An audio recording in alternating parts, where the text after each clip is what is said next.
The Holy Gospel of the Lord according to John, the 13th chapter. During supper, Jesus, knowing that the Father had given all things into his hand, and that he had come from God and was going to God, got up from the table, took off his outer robe, and tied a towel around himself. Then he poured water into a basin and began to wash the disciples' feet and to wipe them with a towel that was tied around him. He came to Simon Peter, who said to him, "Lord, are you going to wash my feet?" Jesus answered, "You do not know now what I am doing, but later you will understand." Peter said to him, "You will never wash my feet." Jesus answered, "Unless I wash you, you have no share with me." Simon Peter said to him, "Lord, then wash not only my feet, but also my hands and my head as well." Jesus said to him, "One who is bathed does not need to wash except for the feet, but is entirely clean. And you are clean, though not all of you." For he knew who was to hand him over. For this reason, he said, "Not all of you are clean." After he had washed their feet, had put on his robe, and had returned to the table, he said to them, "Do you know what I have done to you? You call me teacher and Lord, and you are right, for that is what I am. So if I, your Lord and teacher, have washed your feet, you also ought to wash one another's feet. For I have set you an example, that you also should do as I have done to you. Rest assured, servants are not greater than their masters, nor are messengers greater than the one who sent them. If you know these things, then you are blessed. If you do them, little children, I am with you.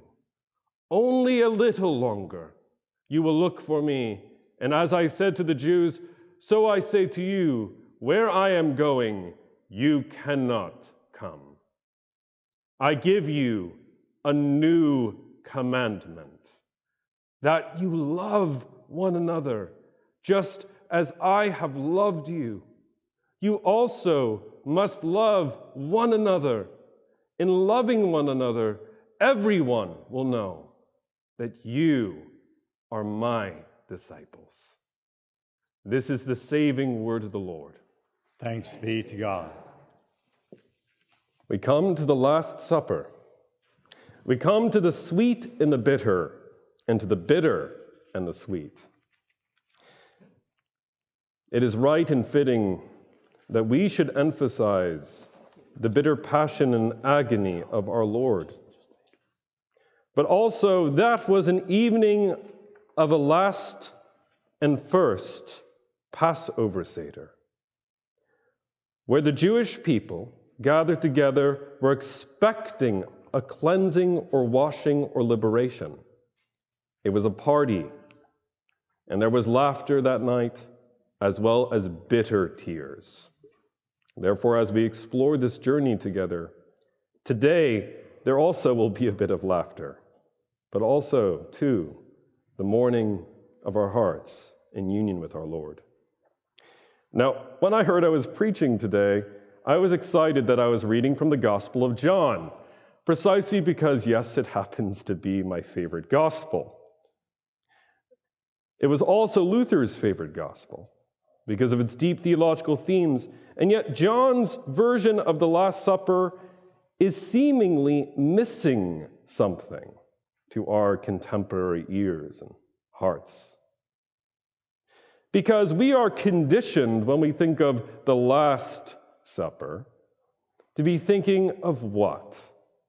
Usually the lechem, the bread, the chalice as well, the eating and drinking of this new offering of life. And the same could be said, believe it or not, for the most famous depiction of the Last Supper we find in art by Leonardo da Vinci. In Milan, I remember when I went and visited that painting after losing my sight, though I was well familiar with it. And I remember being led by a priest to a tactile model of the figures depicted up there, Jesus in the center. And you'll notice something strange about that painting. There's only small amounts of bread. And there is no chalice, no Grail in that painting. Why the omission of the chalice? Why does John focus instead on the washing? I believe that there is a thematic link. Well, we don't need to worry, because recently on my wonderful honeymoon with Samantha, we believe that we may have discovered indeed the long-lost chalice of the Last Supper, perhaps even the most famous Holy Grail. I bring you the one, the true, the glorious cup. Not quite. $45.95. This replica was featured in Indiana Jones and the Last Crusade, where Indy must choose between a series of cups, which is the real Grail, because if he picks the wrong one, you end up dead. And it is this cup, ultimately, that brings forth a quest for cleansing, a quest for forgiveness between Indiana and his father, played by the late, great Sean Connery. I believe that this theme of absolution and of washing can also be found in John's account of the washing of the feet, and specifically in what Jesus says about the chalice. You see, why would these disciples have this foot washing emphasized? Foot washing was an ordinary part of the ancient world. It still is in a lot of parts of the world today. In areas where people walk barefoot or in sandals, in a world where you don't necessarily have indoor plumbing, you would need to definitely, for hygienic purposes, wash your feet. And if you entered into a home in the ancient Jewish world or the ancient Roman world, what is the first thing you're going to call on? Slave! You would call for the servant of the house to come and wash your feet. It would be the work of the servant or of the youngest and of the least. Therefore, what is so shocking about Yeshua, Jesus, washing the feet of his disciples, is that it is their rabbi, it is their Lord. For us, our Adonai. It is the God-man himself who dares to do what is so inappropriate, so improper. The master descends to do the work of a menial slave. Why would Jesus do such a shocking, radical reorientation of expectation? Why would he do this? Well, the Jewish people also used water for ceremonial mikvahs. These were ceremonial times and transitions of life where you would wash to enter into the presence of the holy because of all the sin that you had on you. Not just the priests in the temple, though that was the primary place, even common folk to this day in Judaism. It is a central role for some of the Orthodox and Hasidic communities. But the problem, as we heard in our reading of the Ten Commandments today, is we have this sin problem where we must wash and wash and wash. And one can imagine the frustration of those who were in expectation of Jesus' pronouncement of the kingdom. When will the time come when our feet will remain forever clean? When will the time when our souls, when will that time come when they will remain forever washed, absolved? And this leads us to what's so radical about Jesus and the cup, the Holy Grail, as we enter into that quest.